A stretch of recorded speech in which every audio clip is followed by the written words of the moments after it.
आज हम दो चर रैखिक समीकरण का प्रॉब्लम टाइप लेके आए हैं। 10th के बच्चे, इस वैश्विक महामारी में मैं आपके साथ हूँ हमेशा। आप भी कोशिश कीजिए घर में रहें और हमसे जुड़े और हमारे द्वारा जो भी बताया जा रहा है उसको ढंग से सीखें और कमेंट बॉक्स में कमेंट करें कि आपको कितना समझ में आया, कितना समझ में नहीं आया। आज हम दो चर रैखिक समीकरण के लिए हम जितने सारे क्वेश्चन 10th में हैं उसको हम टाइप बाय टाइप आपको देंगे और आप बनाइए। कुछ हम बनाते हैं। जैसे यहाँ पर टाइप 1 पर हम अपनी किताब से 6 क्वेश्चंस लिया है। 6 क्वेश्चंस में मैं चाहूंगा कि इसमें 2 क्वेश्चंस हम बनाए। ठीक है, हम क्वेश्चन चुनते हैं सेकंड, अब क्वेश्चन चुनते हैं हम 6। ठीक है, इतने क्वेश्चन को हम चुनते हैं। इसमें 6 क्वेश्चन में 2 क्वेश्चन हम चुनेंगे, बाकी 4 क्वेश्चन आपको बनाना है। तो अब थोड़ा सा देखिए, हम लेके चलते हैं। हम क्वेश्चन सेकंड चुने। ठीक है, सेकंड चुनते हैं। देखिए यहाँ पे थोड़ा सा समझिए एकदम बिल्कुल। x/4 plus y/5 plus 1 equal to 23। दूसरा है x/5 plus y/4 equal to 23। अब यहां से थोड़ा सा ध्यान देंगे। आपको बताना चाहते हैं कि 2 चर वाले रैखिक समीकरण, इसको समझना है। 2 चर वाले रैखिक समीकरण का जो रूप होता है वो रूप होता है ax plus by plus c equal to 0। यानी ये सारे क्वेश्चंस को इस रूप में लेके आइए। ठीक है, या तो c को इधर भी रख सकते हैं ऐसे करके ax plus by minus c। तो यहाँ पर भी इसको उसी टाइप से आपको करना पड़ेगा। यहाँ पर देखिए, इस टाइप का अगर क्वेश्चन है, अगर डिनोमिनेटर में 4-5 नीचे में है, डिनोमिनेटर में है, तो सुविधा अनुसार इसका आप एलसीएम ले लीजिए। तो इसको हम ऐसे करते, थोड़ा सा ध्यान देंगे। x/4 plus y/5 equal to 23 minus 1। ये 1 इधर गया। यहां से जरा देखेंगे, यहाँ पर 5 है, 5 रखिए। अब देखिए, और 4-5 का एलसीएम हमारे पास क्या आ गया 20। यहां काटिए 5 से तो यह हो गया 5x। यहां पर काटिए 4 से तो 4y इक्वल टू आ गया 23 में से 1 गया 22। ठीक है, अब यहां से आपका आ गया, देखिए 5x plus 4y equal to 22 गुना 20। इसे इक्वेशन फर्स्ट बन गया। ठीक है, यहां भी अब देखिए वही चीज है। और यहां 5-4 कैल्शियम ले लेंगे, है ना। 5-4 कैल्शियम लिए, है ना, तो ये 20 हो गया। अब यहां से देखिए, 5 से काटे 4 आया और यहां पर 4 से काटे 5 है। 5 इक्वल टू 23। तिरछा तिरछी गुना करेंगे, यहां गया 4x plus 5y equal to 23 into 20। इसे इक्वेशन क्या माने सेकंड। अब खुद मिलाइए, फर्स्ट और सेकंड देखिए इस रूप में आ गया। अब सिंपल आप इसको सोल्व कर सकते हैं। अब ये सॉल्यूशन देखिए, पहला इक्वेशन हमारे पास है 5x plus 4y equal to गुना 44, है ना, यानी 440। हाँ भाई, 440 आ गया। इसे इक्वेशन फर्स्ट माने। फिर यहाँ पर है 4x plus 5y equal to 460 गुना 46। इसे इक्वेशन क्या माने सेकंड। यहाँ पर हम लुप्त करना है x को। किसको लुप्त करना है? x को लुप्त करना है। तो x के लुप्त करना है, तो देखिए यहाँ पर बताया कि जिसको लुप्त करना है उसके गुणज का एलसीएम ले लीजिए। तो 4-5 मान लो x को लुप्त करना है, तो 4-5 का एलसीएम हमारा 20 आ गया। अब 20 को लाने के लिए आप x का गुणज होना चाहिए 20 तो 20 को लाने के लिए यहाँ पे 5 है, तो कितना से गुना करना पड़ेगा? 4 से। तो इसमें हम 4 से गुना किए, तो इसमें कितना से गुना हो गया? 5 से। तो 5 चौका 20 x प्लस 4 चौका 16y इक्वल टू को कीजिए 4 चौका 16 1760 आएगा। ये आ गया। यहाँ पर 5 चौका 20x प्लस 5 बचे 25y इक्वल टू, देखिए यहाँ पर आ जाएगा 4 बचे 20 और 7 बचे 300 यानी करीब 2300 आएगा यहाँ से। अब यहाँ पर बताए थे कि हम घटाएंगे। घटाने के लिए जो नीचे का समीकरण है उसके चिन्ह को उल्टा कर दीजिए। प्लस है तो माइनस, तो माइनस है तो प्लस। यहाँ प्लस है छुपा हुआ, माइनस कर दिया, यहाँ प्लस है, माइनस कर दिया, यहाँ प्लस है, क्या कर दीजिए? माइनस। ये कट गया। अब 16 में फिर 25 गया माइनस 9y इक्वल टू 0 में 0 गया, यानी यहाँ से 10 यहाँ घटाइए, 2300 में घटाइए, ये 40 हो गया और बचा हमारे पास 22 यानी 540 ऐसे। और भी किसमें? माइनस में। घटा के देखिए, माइनस से माइनस कैंसिल। अब यहां से कटेगा 9y इक्वल टू कितना आ गया? 540। डेट कट गया, 9 छक्का 54, y इक्वल टू कितना आ गया? 7। ये हमारा बन गया y का मान। जब y का मान निकल जाता है तो किसी एक समीकरण में या तो यहीं पर कर दीजिए या तो यहां से कीजिए। तो हम लिखते हैं ऐसे,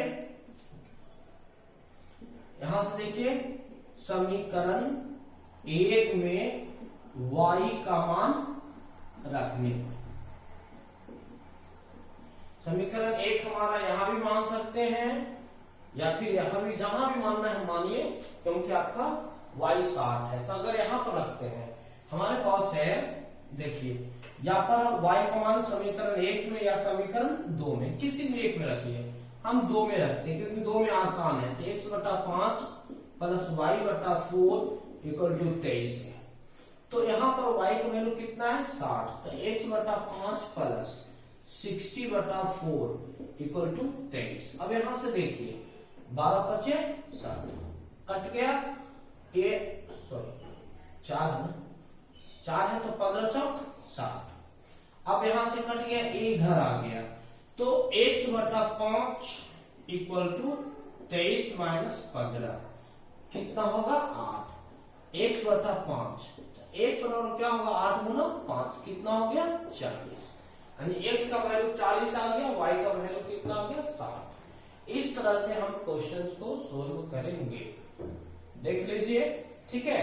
तो इस तरह से हमने सिलेक्शन किया सेकेंड का। यहाँ भी आप देखिए, यहाँ पर सिंपल फॉर्म में है, यहाँ पर आप एलसीएम ले लीजिएगा। एलसीएम लेके किसी भी रूप में इसको आप इस रूप में, जितना भी समीकरण दिया इस रूप में लाइएगा, आप आराम से हल होगा। देखिए यहाँ बताए, यहाँ भी देखिए, यहाँ पे बटा 2 है, यहाँ भी एलसीएम लेके सिंपल फॉर्म में लाइए। अब एक बचता है चौथा, एक बचता है छठा, या तो ये बताएं या तो ये बताएं। तो हम लेके चलते हैं 6 वाला को। चलिए इसको मिटाते हैं और 6 वाला को लेके चलते हैं। चलिए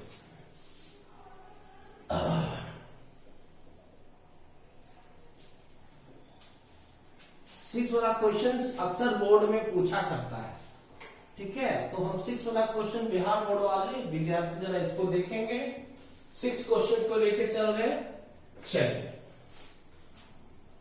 एक क्वेश्चन है, इस क्वेश्चन को बना, 6 क्वेश्चन इसी को बना रहे हैं, गौर कीजिएगा। Solution ax plus by equal to a minus b है। यहाँ पर bx minus ay equal to a plus b है। यहाँ पे हमको x को लुप्त करना है, थोड़ा सा ध्यान देंगे। x को लुप्त करना है, विलोपन विधि या लुप्तीकरण विधि। तो x को लुप्त करना, तो x के गुणज हमारे क्या है बोलिए? x के गुणज हमारे a और b है। तो x के गुना b का क्या कर लेंगे? LCM। तो LCM हो जाएगा a गुना b, यानी अब x का गुणज को होना चाहिए a गुना b। अब यहाँ पर a है, इसे इक्वेशन फर्स्ट माने, इसे इक्वेशन सेकंड माने। गुणज को होना चाहिए a गुना b, a दिया हुआ है, यहाँ पर बी से गुना कर दीजिए, यहाँ बी है यहाँ से ए से गुना कर दीजिए। बोलिए ए बी आ रहा है कि नहीं आ रहा है? तो a b x plus b square y equal to b into a minus b. यहां कीजिए a b x minus a square y, a into a plus b आ गया। अब इसको देखना है, इसको कीजिए और a b x b square y इसको कर दीजिए, ए बी गुना कर दीजिए बी स्क्वायर, और यहां पर a b x minus a square y, और यहां से आ गया a square plus a b. Equation second को घटा लीजिए, ऊपर चिन्ह प्लस है तो माइनस, माइनस है तो प्लस, प्लस है तो माइनस, प्लस है तो माइनस, एक कट गया। अब यहां भी वाई यहाँ भी वाई है, यार दोनों आ गया, वाई कॉमन ले लेंगे तो आ जाएगा a square plus b square. अब यहां से देखिए ए बी माइनस में ए बी प्लस में कट गया, बचा हमारे पास minus a square minus b square. अब यहां से जरा देखिएगा, हमारे पास आ गया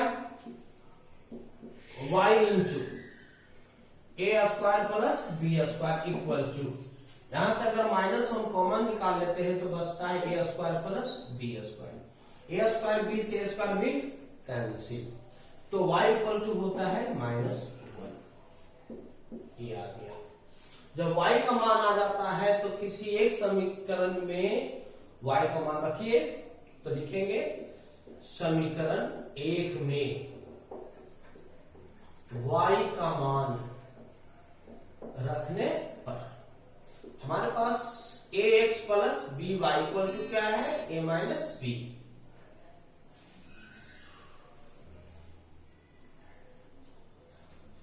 ए माइनस बी, तो y इक्वल टू हो गया हमारा -1, that a x plus b into -1 equal to हो गया ए माइनस बी।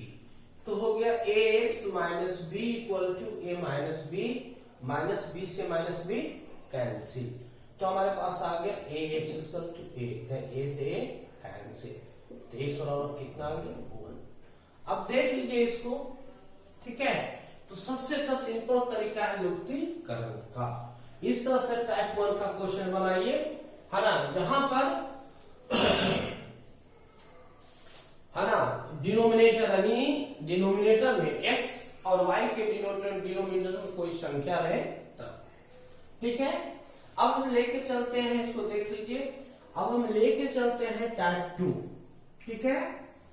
इसको आप देख लीजिए, इसके बाद हम लेके आते हैं टाइप 2। टाइप 2 में रहेगा कि चर जो है एक्स वाई जो है वो डिनोमिनेटर में रहेगा। किस में रहेगा बाबू? डिनोमिनेटर में। तब उस टाइप के क्वेश्चन को हम कैसे सॉल्व करेंगे, तो अब देखें टाइप 2 क्वेश्चन देख लीजिए।